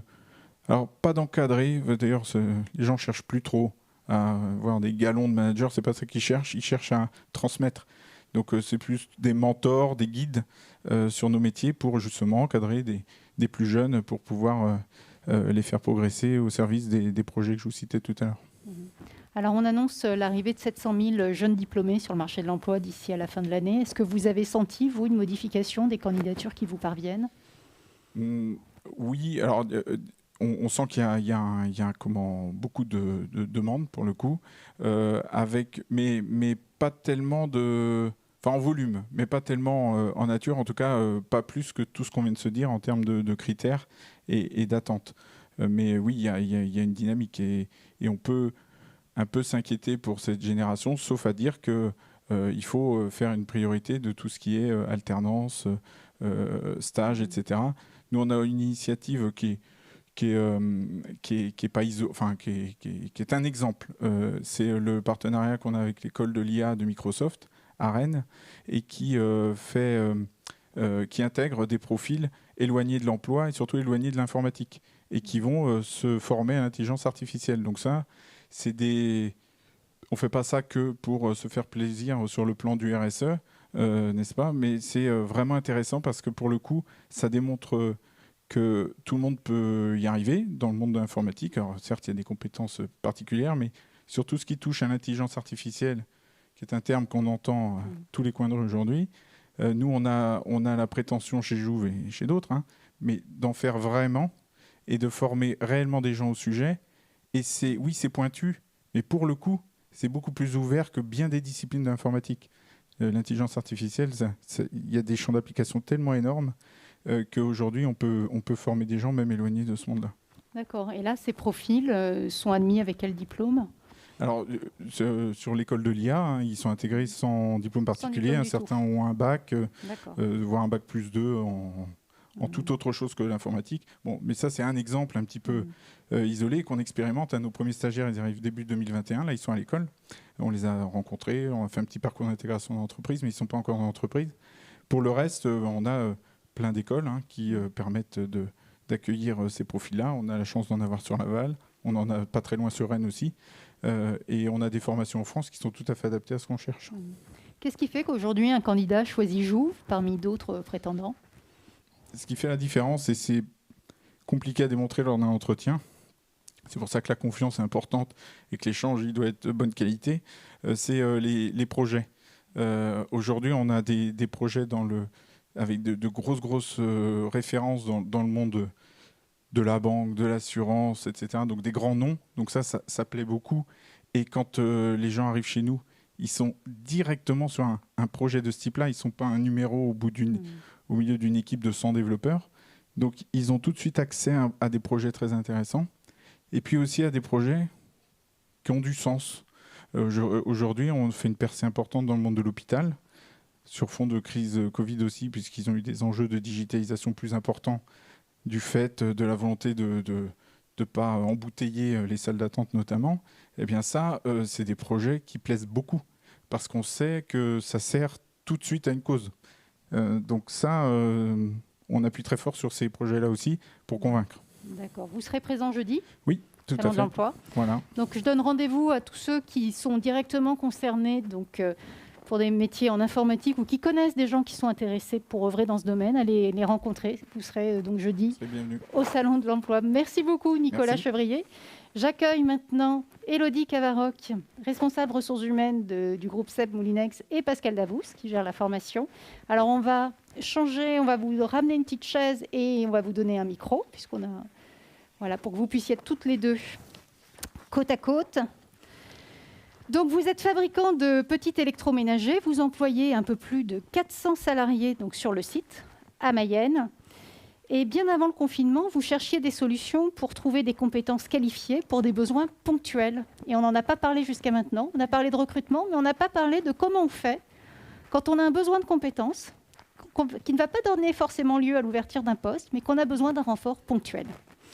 Alors, quand vous avez assisté à une présentation sur la mise en place d'une plateforme de prêt de main-d'œuvre par Laval Économie, est-ce que vous vous êtes immédiatement dit que ça pourrait être une bonne solution pour vous, mesdames ? Oui, tout à fait. Je vais prendre la parole et puis après, je laisserai Pascal œuvrer sur la partie concrète, opérationnelle. Donc oui. Pourquoi ? Parce que le groupe SEB est un groupe certes mondial, international, mais avec un ancrage en France très important et notamment un souhait de soutenir tous les dispositifs territoriaux, locaux qui peuvent être mis en œuvre et proposés. Là, en l'occurrence, après la présentation par Laval Économie de la plateforme Click & Collab et puis la mise à disposition, les conventions de mise à disposition à titre gracieux, on s'est dit, tiens, ça peut répondre à notre besoin. Pourquoi ? Parce que les avantages étaient multiples. Premièrement, nous avions un collaborateur qui était absent de longue durée, sur un métier en tension pour lequel il est clair que nous n'aurions pas trouvé les compétences sur le marché de l'emploi. Poste ajusteur-outilleur, voilà, vous connaissez les problématiques liées à ce type de profil. Deuxièmement, on s'est dit, tiens, c'est un dispositif qui engage la solidarité des entreprises au niveau local. Solidarité, pourquoi ? Parce que du coup, ce dispositif permet à une entreprise qui peut avoir une baisse d'activité par rapport au Covid notamment, mais pas que, d'être soulagée un petit peu des frais financiers liés à la masse salariale de ses collaborateurs. Solidarité pour l'entreprise qui accueille également, parce que nous, clairement, on était intéressés pour avoir ces compétences. Une personne qui était opérationnelle immédiatement, sur des compétences en tension. Donc finalement, tout le monde était gagnant et le collaborateur était lui aussi gagnant de par le développement de son employabilité, par la découverte d'une nouvelle entreprise, de nouveaux process, de nouvelles méthodologies de travail.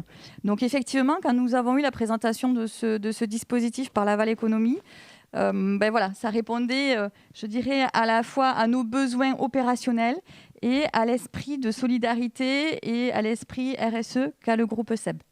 D'accord, donc ça... C'était dans votre état d'esprit, dans votre ADN, au niveau de la philosophie, ça vous correspondait bien.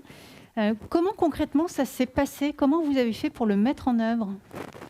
Donc en fait, suite à la présentation de la plateforme par Stéphanie Regnault, donc nous avons décidé de proposer donc le poste pour remplacer justement notre salarié absent pour longue durée. Et avec Stéphanie Regnault, donc elle nous a proposé donc un remplaçant, donc et on a intégré ce salarié. Avec de la formation et de la communication sur notre site. Il y avait auparavant une vraie définition du besoin, des compétences attendues. Vous avez fait tout un travail d'analyse du poste. Oui, tout à fait. Des compétences attendues, j'imagine. Oui. Oui. J'ai communiqué donc, la description d'emploi donc à Stéphanie, les compétences que nous attendions pour ce poste. Et c'est pour cela qu'elle nous a trouvé le bon candidat. Super. Et une fois que le candidat qui paraît idéal est identifié, comment il arrive jusqu'à chez vous? Vous avez fait un entretien, comme un entretien de recrutement? Pas du tout, c'est totalement différent?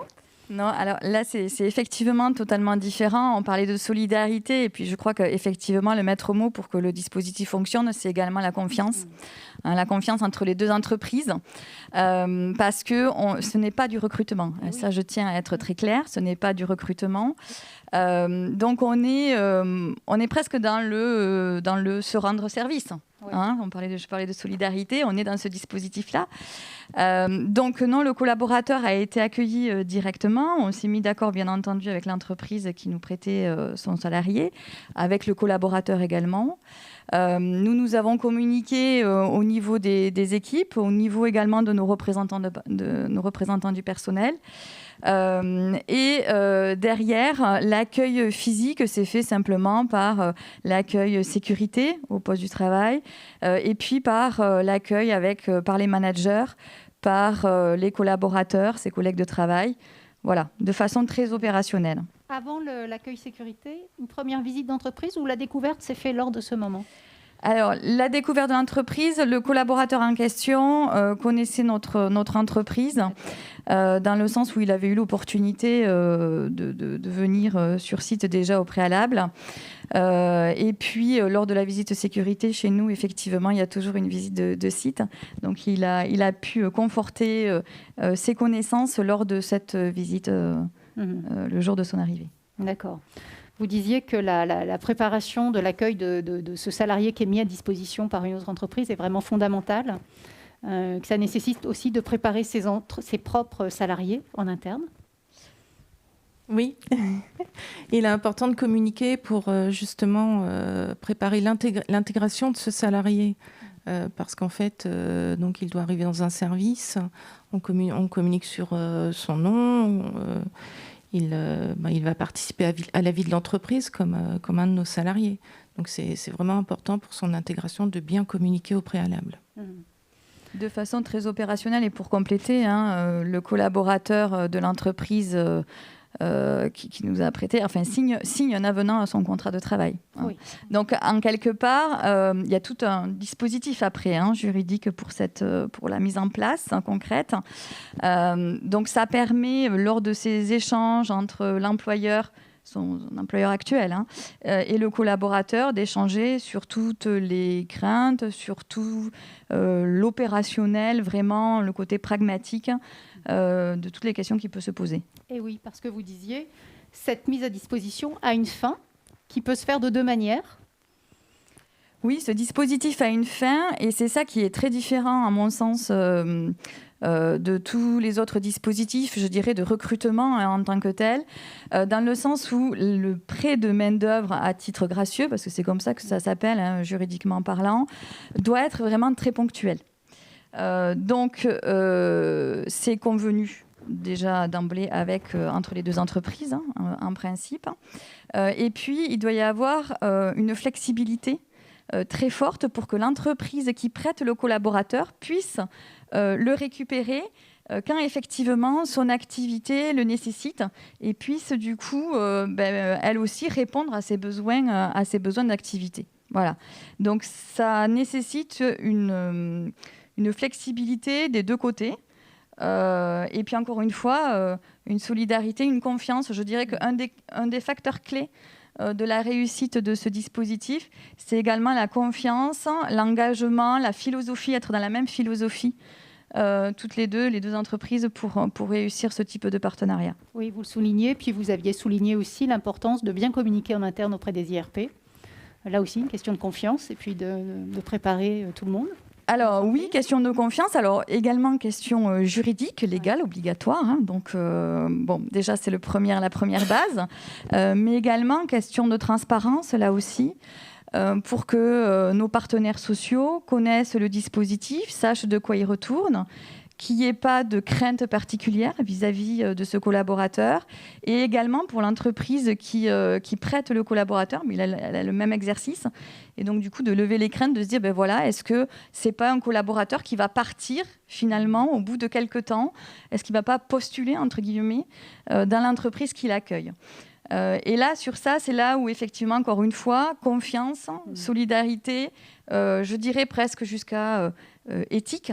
Et oui, engagement de la parole. L'engagement de la parole donnée, de se dire, oui, vous nous prêtez par solidarité le collaborateur, et oui, nous, on s'engage à effectivement ne pas le recruter, ne pas le démarcher, et lui également à ne pas venir dans notre entreprise si effectivement demain un poste était à pourvoir. Ce que vous disiez, c'est que c'était complètement nouveau. Donc forcément, ça peut susciter quelques interrogations dans l'entreprise. Est-ce que globalement, vous avez été agréablement surprise les freins se sont levés assez tôt? Vous avez eu des questions, évidemment, oui mais ci, oui mais ça. Et en fait, finalement, en expliquant, ça s'est très bien passé. Oui, c'est un succès, en tout cas pour le collaborateur, donc du coup qui est chez nous, pour nos équipes aussi.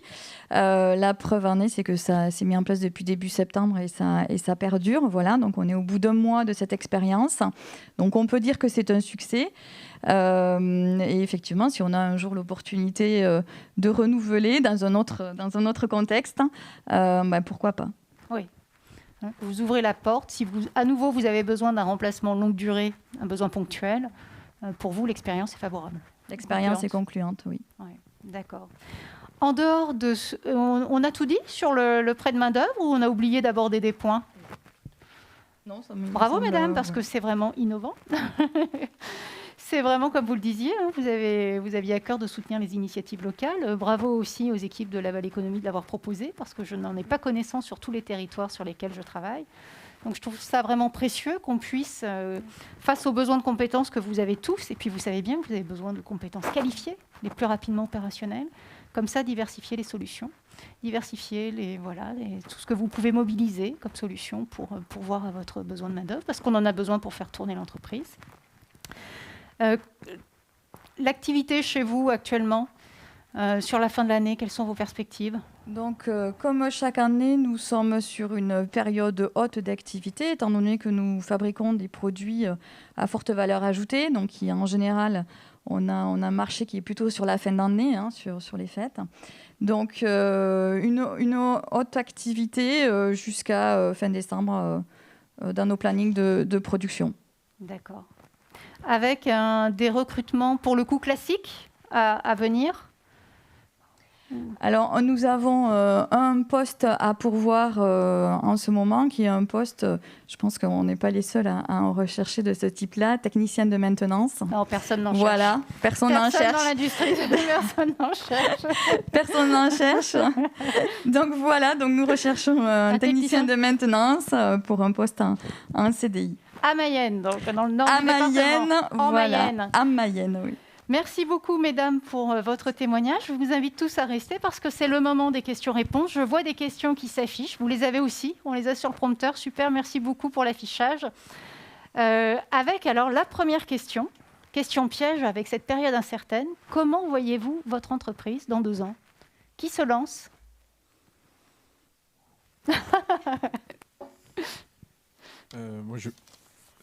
On m'entend? Oui. Alors, dans 2 ans, c'est pas si loin, en fait. Oui, c'est pas si loin. La question aurait été plus difficile si on avait rajouté un 0 ou mis un 1 devant. Je pense d'ailleurs, on se pose plus beaucoup les questions à cette échelle-là. Dans 2 ans, on est capable de dire qu'on n'est déjà plus la même entreprise.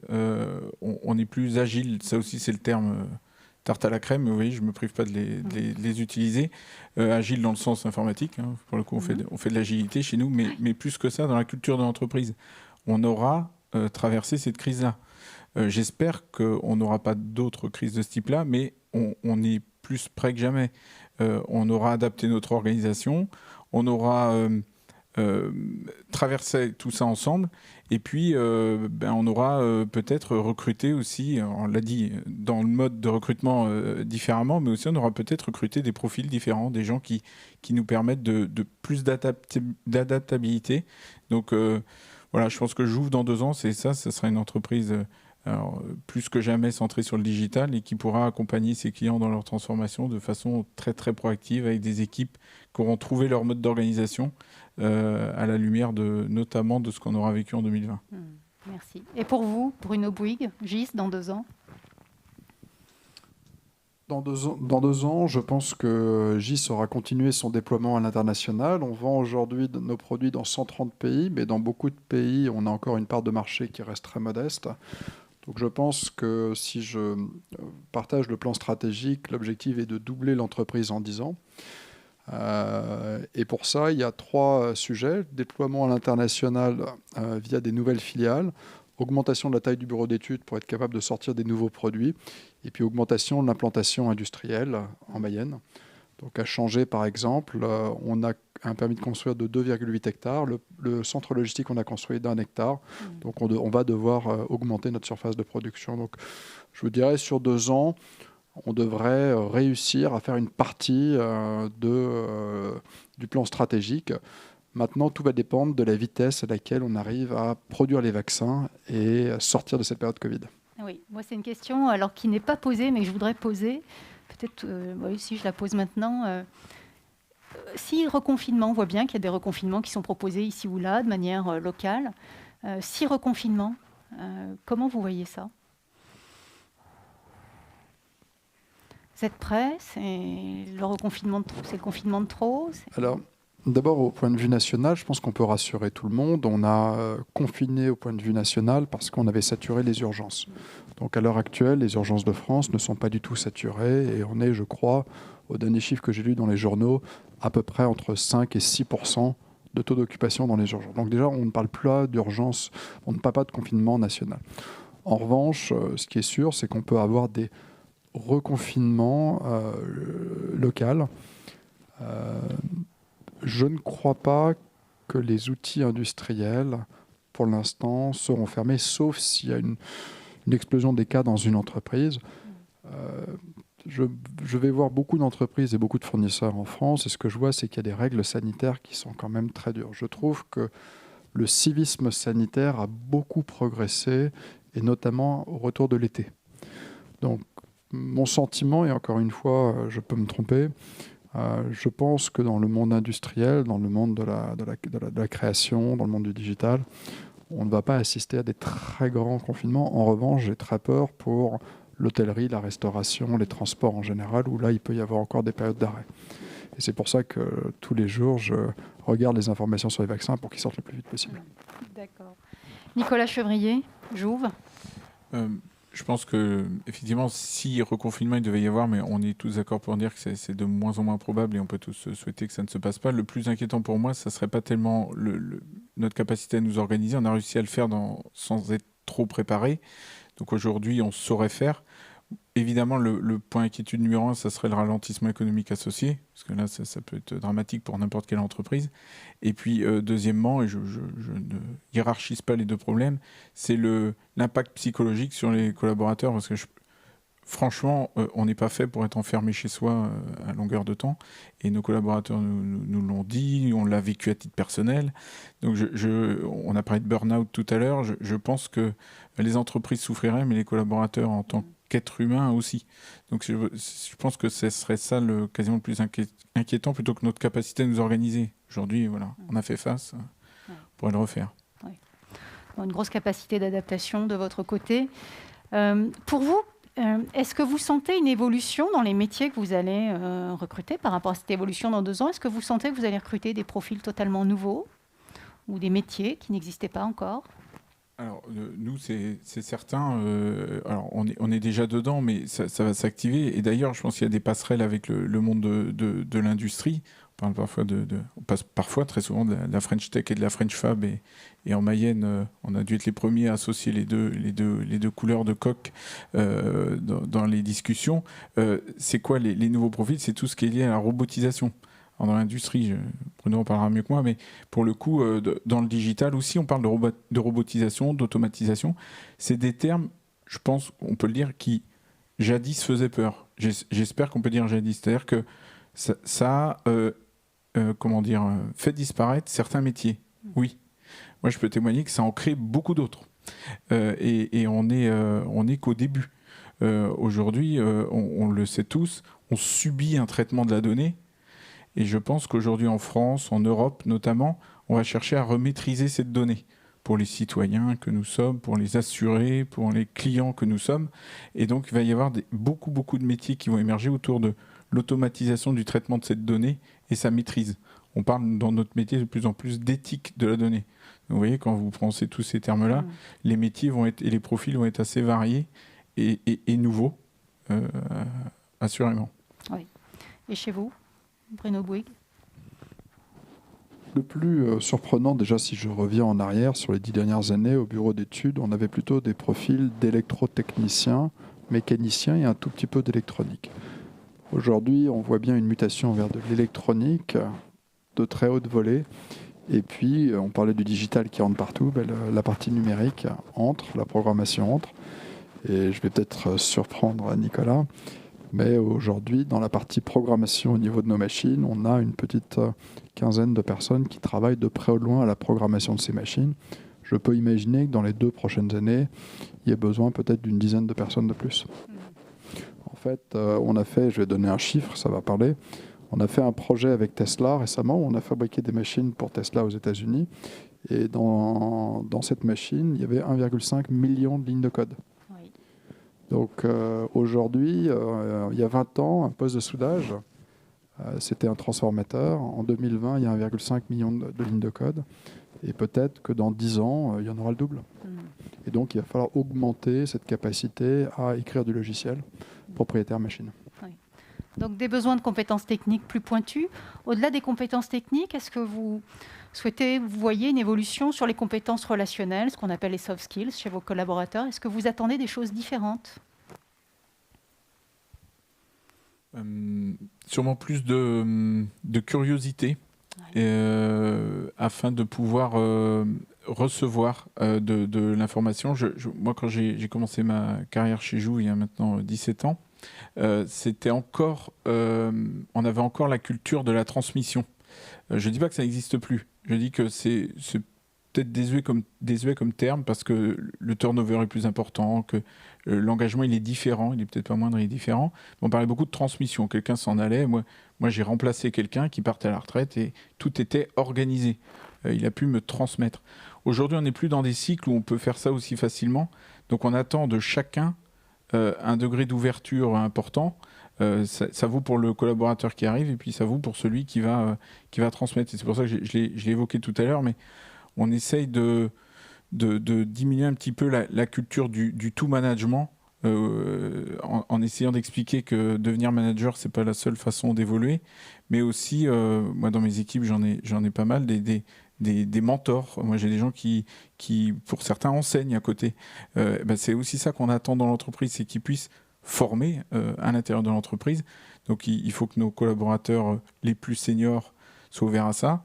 Puis on cherche des gens qui soient capables de recevoir ce genre de choses dans des cycles différents. C'est plus une formation interne d'1 an, le collaborateur, ou d'1 an et demi peut-être qui cherche déjà un nouveau travail. Aujourd'hui, c'est ça, les cycles, il faut l'accepter. Donc voilà, il faut plus d'ouverture, une dynamique un peu différente, à mon avis. Plus de flexibilité chez vous? Oui, je suis tout à fait d'accord. Je pense que ce soit au niveau de la conception que de la production, d'abord, il faut absolument développer la curiosité, parce que les innovations, on parle souvent produits, mais c'est beaucoup processus. Et dans les processus, c'est vraiment sur les lignes de fabrication qu'on voit les petites idées qui, finalement, mis bout à bout, finalement, font des grandes innovations. Donc je pense qu'il faut de la curiosité, du dialogue en interne, et puis il faut garder ses yeux grands ouverts vers ce qui se passe à l'extérieur, parce qu'il ne faut pas se leurrer, hein, on n'est jamais la source de toute l'innovation. Chaque entreprise est une goutte d'eau dans l'océan, et c'est un peu une de mes craintes par rapport au Covid, c'est qu'on va avoir du mal à ramener l'innovation externe, puisqu'on va se déplacer moins pendant une période de 2 à 3 ans. Donc on a mis en place, par exemple, au service commercial, 6 salles de visio, mais on a mis aussi au bureau d'études des salles de visio pour que les ingénieurs, les techniciens et doctorants puissent aussi faire des visios avec des fournisseurs partout dans le monde pour voir, pour discuter, pour continuer à garder, essayer de ramener en interne de l'innovation. Toujours dans cet esprit d'ouverture, de créativité. Je voudrais partager avec vous une enquête qu'avait fait Google il y a quelques années. Donc Google, on peut penser qu'ils maîtrisent l'intelligence artificielle. Ils avaient mesuré, à partir de leurs critères qui étaient beaucoup basés sur les écoles et les écoles les plus prestigieuses, la réussite des salariés. Et ils s'étaient rendu compte qu'en fait, la réussite des salariés, ça venait pas tant du diplôme, mais plutôt de 3 critères principaux qui étaient évidemment la flexibilité, la créativité, la capacité à apprendre, mais aussi le fait d'être flexible dans le sens où un jour je suis manager, le lendemain je suis coéquipier. Et je suis manager à tel endroit et je peux être coéquipier en même temps à tel autre endroit. Et donc cette flexibilité de je manage plus, je manage un peu, je manage tout le temps. Et puis le critère le plus important qu'ils avaient noté dans ce monde de la haute technologie, c'était l'humilité intellectuelle, c'est-à-dire que je sais que je ne sais pas et que ce que je sais aujourd'hui va être dépassé d'ici un horizon de très court terme. On dit que les soft skills, elles sont passées d'une durée de vie qui était de 10 ans il y a quelques années, 2 ans et demi actuellement, pour ne plus durer qu'1 an. Ce qui fait qu'aujourd'hui, quand on commence une école d'ingénieur, en fait, ce qu'on commence à apprendre dans les premières années, quand on arrive à la fin du cursus, une partie des enseignements est obsolète. Donc cette humilité, cette volonté de rester toujours à jour fait partie de leurs critères principaux. Alors j'enchaîne sur les autres questions.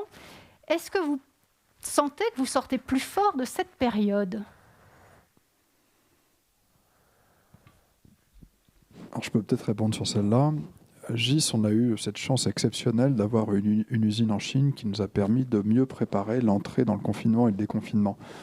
Donc, si je prends la question dans le contexte européen, GIS sort plus fort que l'ensemble de ses confrères de cette période, et je pense qu'on a pris de très grandes parts de marché.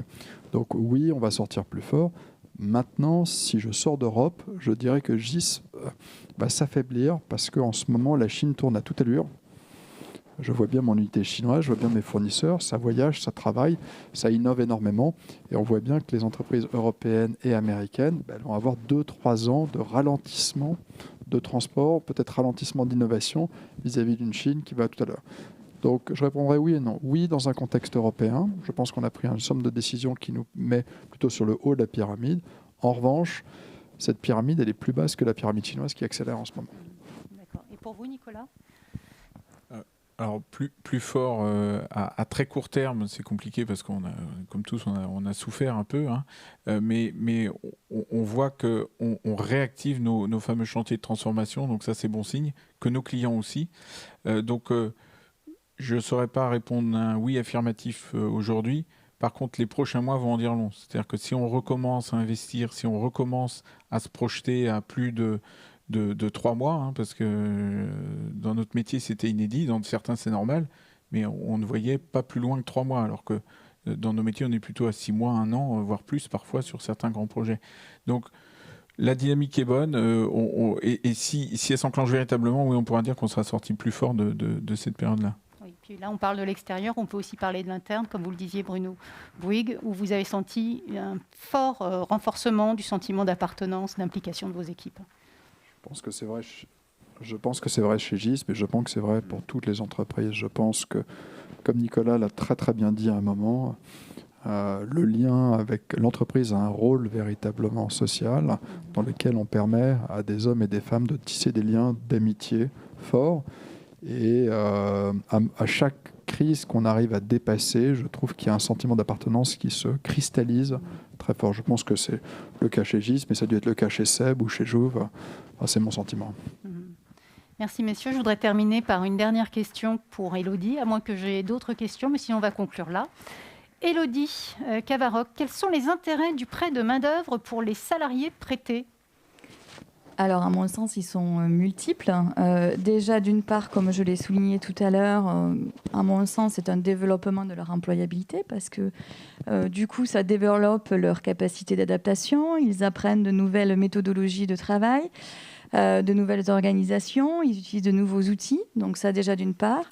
D'autre part, si on part de l'hypothèse qu'effectivement l'entreprise qui nous prête le collaborateur ne permet pas d'occuper au moins à 100% son collaborateur, ce qui veut dire que du coup, ça lui permet, au lieu d'être clairement en chômage partiel ou en activité partielle, de continuer, on parlait tout à l'heure du lien social, de l'importance de se sentir utile, d'avoir le contact avec les collègues de travail, de continuer à tout simplement travailler et à exercer ses compétences, parce que les compétences, quand elles ne s'exercent pas au bout de plusieurs semaines, voire plusieurs mois, il y a certaines compétences qui peuvent se perdre, ou en tout cas diminuer.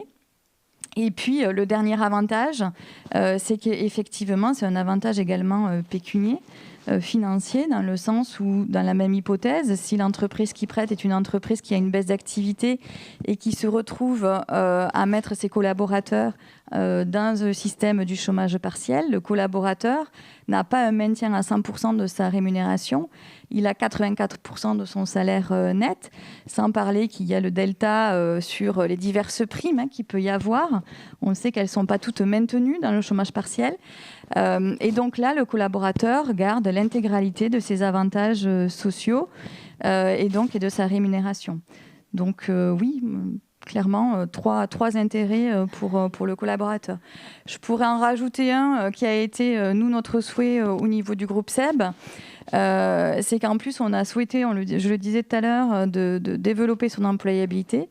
Et on s'est dit, voilà, pour en quelque part le remercier de son engagement, ça a été de financer une formation de pontier-lingueur qu'il n'avait pas.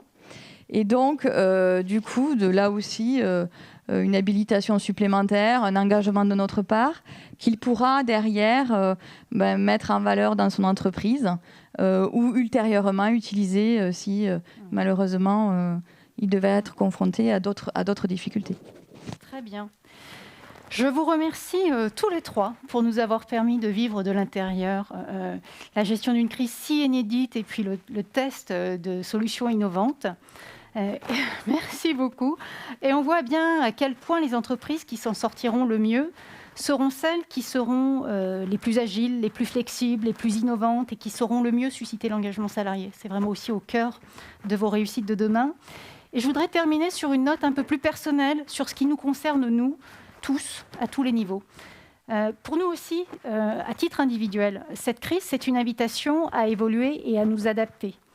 C'est sans doute le moment de faire le point sur ces compétences que nous possédons et celles que nous devons développer pour répondre aux attentes des entreprises. Et on le voit, c'est de plus en plus pointu, de plus en plus précis.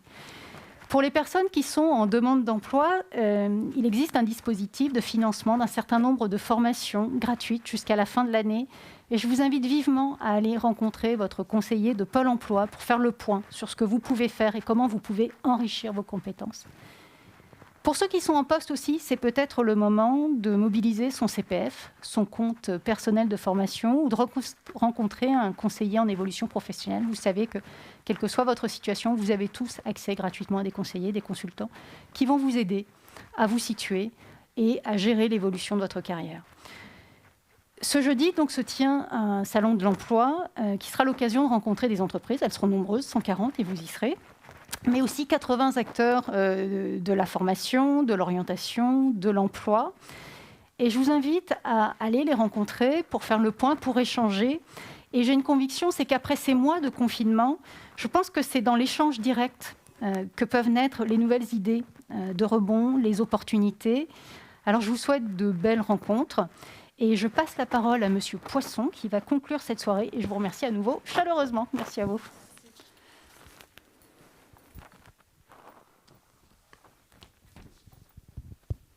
Bonsoir. Alors, Tout d'abord, je souhaitais vous remercier de votre participation. Je réitère les remerciements. Moi, j'ai senti aussi, je dois faire une synthèse de ce que j'ai entendu, c'est la formidable adaptabilité des entreprises. Et vous avez su nous le montrer, nous le faire vivre. Et je crois que nous avons appris beaucoup. Et nous avons encore beaucoup à apprendre, parce que c'est vrai que la situation que nous avons connue, elle a été tout aussi soudaine et inédite que c'était vraiment quelque chose de très nouveau pour nous, et vous avez su vous y adapter.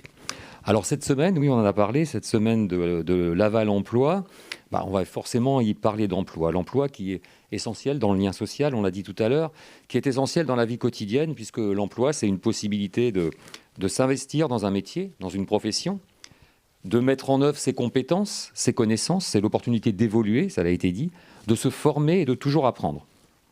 Alors l'emploi, bien sûr, on peut l'envisager, y réfléchir pour les plus jeunes. On peut en chercher pour ceux qui n'en ont pas ou qui sont demandeurs d'emploi. On peut vouloir en changer aussi, puisque on parle d'adaptabilité. C'est vrai pour les entreprises, c'est donc vrai pour les métiers. Donc cette 5e édition de la semaine de Laval Emploi, elle est faite pour toutes ces personnes, pour les scolaires, pour les étudiants, pour les demandeurs d'emploi, pour les personnes qui souhaitent évoluer, se former et changer d'emploi. Donc ça l'a été dit, mais je le redis parce que c'est important. Donc Laval Agglomération a mobilisé plus de 140 entreprises et 80 partenaires, dont la région Pays de la Loire et le département de la Mayenne, afin de promouvoir l'économie mayonnaise. Et au cours de cette semaine, ce sont 48 événements différents qui vont avoir lieu et qui s'appuient d'abord sur la proximité, qui vise à valoriser les rencontres au plus près des spécificités de nos bassins d'emploi et au plus près des besoins de nos entreprises et de nos professionnels, puisque c'est plus de 700 opportunités de formation et d'emploi qui vont y être proposées. Donc la semaine de Laval Emploi s'organise autour de 4 grandes thématiques. Découvrir des métiers qui recrutent et qui évoluent, c'était notamment le sujet de ce soir. Rencontrer des entreprises qui recrutent. Soutenir la création d'entreprises, puisqu'il y a aussi de nombreuses entreprises qui se créent chaque année, et c'est important de connaître les démarches pour créer ces entreprises. Et puis encourager les mobilités et l'orientation, car on sait que tous les métiers évoluent et il est nécessaire de s'adapter au quotidien. Alors tout comme les entreprises ont su s'adapter à la crise sanitaire, à anticiper, à parier sur l'avenir pour recruter et travailler autrement, Laval Agglomération s'est adapté aussi à la crise pour que cette semaine de l'emploi ait lieu dans les meilleures conditions possibles.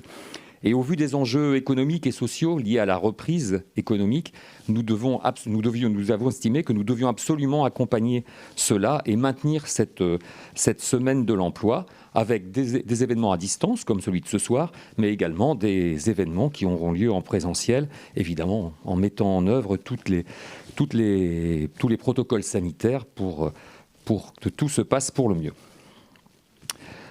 Donc la Mayenne et Laval Agglomération ont un formidable réseau d'entreprises qui sont tournées vers l'avenir, qui ont la capacité à s'adapter à cette crise, qui ont eu la capacité à s'adapter à cette crise et qui sont déjà à la réflexion pour l'après-crise.